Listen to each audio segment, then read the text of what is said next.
الحمد لله نحمده ونستعينه ونستغفره ونعوذ بالله من الشيطان الرجيم بسم الله الرحمن الرحيم أفحسبتم أنما خلقناكم عبثا وأنكم إلينا لا ترجعون صدق الله العظيم وقال النبي صلى الله عليه وسلم اغتنم خمسا قبل خمس شبابك قبل حرمك وصحتك قبل سقمك وغناك قبل فقرك وفراغك قبل شغلك وحیاتك قبل موتك صدق اللہ العظیم۔ درود شریف پڑھ لیں۔ اللہم صلی علی سیدنا و مولانا محمد وعلی آل سیدنا و مولانا محمد وبارک وسلم وصلی علیہ۔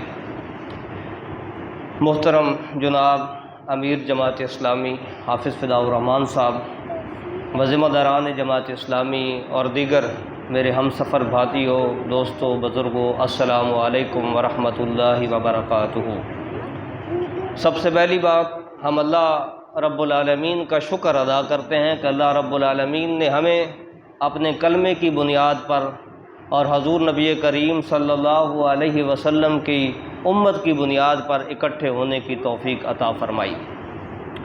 مجھے جو موضوع دیا گیا ہے اس کا تعلق انسان کی پوری زندگی کے ساتھ ہے۔ حضور نبی کریم صلی اللہ علیہ وسلم نے ارشاد فرمایا کہ 5 چیزوں کو 5 چیزوں سے پہلے غنیمت سمجھو، یعنی 5 چیزیں تمہارے پاس موجود ہیں اور 5 چیزیں اس کے بعد آنے والی ہیں، تو جو موجود ہیں ان کو غنیمت سمجھو، جو بعد میں آنے والی چیزیں ہیں وہ پہلی غنیمت کو ختم کر دیں گی، یعنی اس کے اندر جو فوائد ہیں، اس کے اندر جو بہتری ہے، اللہ تعالیٰ وہ ایک وقت کے بعد ختم کر دیں گے۔ ان میں سب سے پہلی چیز جو ہے وہ ہے، حضور علیہ الصلاۃ والسلام نے یہ نصیحت فرمائی کہ جوانی کو بڑھاپے سے پہلے غنیمت سمجھو۔ جوانی اللہ رب العالمین کی بہت بڑی نعمت ہے، بہت بڑا احسان ہے، اور جوانی ہی وہ چیز ہے جس کے ذریعے انسان جو ہے وہ پہاڑوں کو چیر سکتا ہے، سمندروں کے راستے بنا سکتا ہے، وہ دنیا کو غالب کر سکتا ہے، وہ جوان آدمی ہوتا ہے۔ اور اس کے بعد ہم اگر حضور نبی کریم صلی اللہ علیہ وسلم کی جو ہے وہ تحریک اس کو دیکھتے ہیں تو اس کے اندر ایک بڑا نام جوانوں کا نام ہے۔ ہم یہ بات پڑھتے ہیں کہ جب حضرت حمزہ رضی اللہ عنہ نے اسلام قبول کیا تو انہوں نے فرمایا کہ اب میں نے اسلام قبول کر لیا، آج کے بعد جو عبادت ہے وہ دار ارقم میں نہیں ہوگی بلکہ وہ بیت اللہ میں ہوگی۔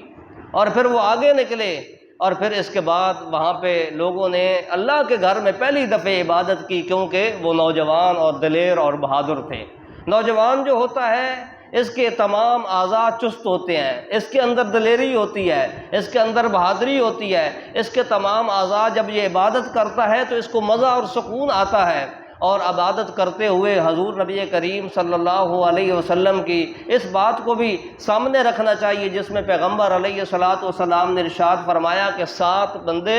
قیامت والے دن اللہ کے عرش کے اندر ہوں گے، اور ان میں ایک بندہ وہ ہے وشاب نشأ فی عبادت اللہ، جو جوانی کے اندر اللہ کی عبادت کرتا ہے۔ جوانی کے اندر اللہ کی عبادت کرنا پیغمبروں کے برابر ہے۔ در جوانی توبہ کردن شیوہ پیغمبری، جو جوانی کے اندر توبہ کر لیتا ہے اور اللہ کے ساتھ محبت کرتا ہے، اللہ تعالیٰ کے ہاں جو ہے اس کا بہت بڑا درجہ ہے۔ اسی کے ساتھ ساتھ ہمیں یہ بات ذہن میں رکھنی چاہیے کہ جوانی وہ عمر ہے جس کے اندر اللہ نے اس کو ساری صلاحیتوں کے ساتھ اللہ نے اس کو تمام مواقع دیے ہیں۔ ایک چیز کو نکال دیں، مالداری ہونا یا نہ ہونا یہ ایک الگ چیز ہے، لیکن اس کے ساتھ ساتھ ہم دیکھتے ہیں کہ اللہ نے نوجوانی بھی عطا فرمائی، اللہ نے اس کو صحت عطا فرمائی، اللہ نے اس کو فرصت بھی عطا فرمائی، اللہ نے اس کو جو ہے وہ بہت کچھ کرنے کی ہمت عطا فرمائی۔ اور اس کے ساتھ ساتھ جب وہ یہ بندہ یہ کام کرتا ہے تو اللہ رب العالمین کے ہاں اس کے پاس ایک مال و دولت بھی اللہ تعالیٰ بعض نوجوانوں کو عطا فرماتے ہیں۔